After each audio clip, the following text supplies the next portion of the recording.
Hello à tous, j'espère que vous allez bien. Je vous retrouve aujourd'hui pour une petite vidéo sur un soin capillaire, non des moindres, surtout si vous avez un problème de pellicule. Alors si vous avez un problème de pellicule, sachez qu'il existe en fait deux types de pellicules, les sèches ou les grasses. Voilà, je suis pas très, je suis pas dermatologue au point de vous faire un topo là-dessus. Néanmoins, si vous avez des pellicules, rassurez-vous, c'est normal qu'on ait des pellicules, mais qu'on en ait abondamment, là, c'est qu'il y a un petit souci. Donc en général, quand on a des pellicules, c'est en fait le cuir chevelu, la peau du cuir chevelu qui se renouvelle, et il y a un cycle de plus ou moins 28 jours, et tous les 28 jours, donc la peau se renouvelle, et en fait la peau se transforme en squame, donc vous avez des petites peaux, le pellicule c'est un squame, et donc si vous avez trop de pellicule, c'est qu'il y a un petit souci, mais soit peut-être comme moi, parce que moi j'ai ce problème là, je me lave les cheveux avec de l'eau trop chaude et je me sèche souvent les cheveux avec le sèche-cheveux, mais qui va puissance, enfin la chaleur presque au max. Et en fait, évidemment, mon cuir chevelu est agressé, et ce qui provoque évidemment l'excès de pellicule. Alors, peut-être aussi que vous êtes stressé, il y a aussi la fatigue qui joue, enfin voilà, il y a plusieurs facteurs qui peuvent faire en sorte que vous ayez des pellicules de manière trop régulière et trop abondante. Néanmoins, si vous jugez que voilà, vous devez consulter un dermatologue, allez-y, parce qu'il y a peut-être aussi un problème de psoriasis. Enfin bon, je ne suis pas douée en la matière, donc voilà. Alors, je vais vous montrer après ma technique pour réduire effectivement ces pellicules. Eh bien, je vous rejoins tout de suite pour vous montrer ceci. N'hésitez pas à mettre en commentaire vos techniques, votre retour d'expérience si vous avez le même problème, et peut-être aussi, si le cœur vous en dit, de vous abonner à la chaîne.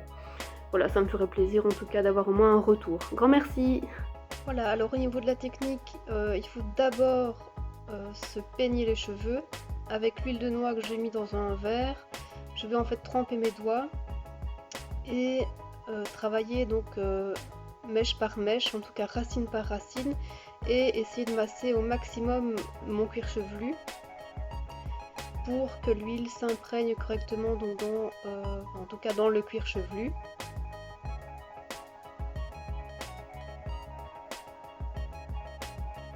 Alors pour l'avoir déjà fait, j'ai déjà remarqué une petite différence, donc j'ai encore des pellicules mais moins. Mais je fais en tout cas ce soin là quasiment avant chaque shampoing, donc je me shampouine les cheveux 3 fois par semaine, et je fais donc ce petit rituel 3 fois par semaine juste avant le shampoing. Autant vous dire que vous devez avoir le temps aussi de pouvoir le faire, parce que si vous n'avez pas le temps, ça sert à rien. Il faut au moins attendre que l'huile agisse, enfin en tout cas s'imprègne de votre cuir chevelu. Et je voulais aussi vous dire que l'huile va en fait nourrir votre cheveu, puisqu'en fait j'ai fait une autre vidéo sur comment éviter l'effet paille dans les cheveux. Si vous avez les cheveux secs, cassants, fragilisés, je vous montre comment nourrir vos pointes avec l'huile de noix toujours, donc ça c'est dans une autre vidéo. Ici donc je m'attaque évidemment à la racine, puisque c'est là que surgissent nos pellicules disgracieuses.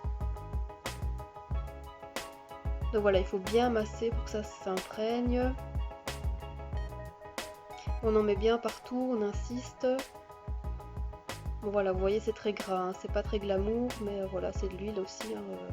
En tout cas, l'huile de noix va vraiment nourrir vos cheveux, et vous pouvez aussi l'utiliser en soin de la peau. Ensuite j'attache mes cheveux. Voilà, puis je vais laisser poser au moins 10 minutes, un quart d'heure. Pendant ce temps, je vais me masser le visage, en tout cas me faire un soin aussi avec de l'huile de noix, tant qu'à faire. Voilà, on y va. Petit massage circulaire un peu partout. C'est une huile antioxydante, donc super pour lutter contre les rides. Alors pour avoir fait le soin, je peux vous dire en fait qu'après le rendu des cheveux, il est beaucoup plus soyeux, beaucoup plus souple, beaucoup plus doux. Vos cheveux sont lumineux. Les pellicules sont atténuées parce que j'ai fait l'effort de ne plus utiliser de l'eau chaude. Voilà, je vous dis merci en tout cas pour le visionnage, et à bientôt.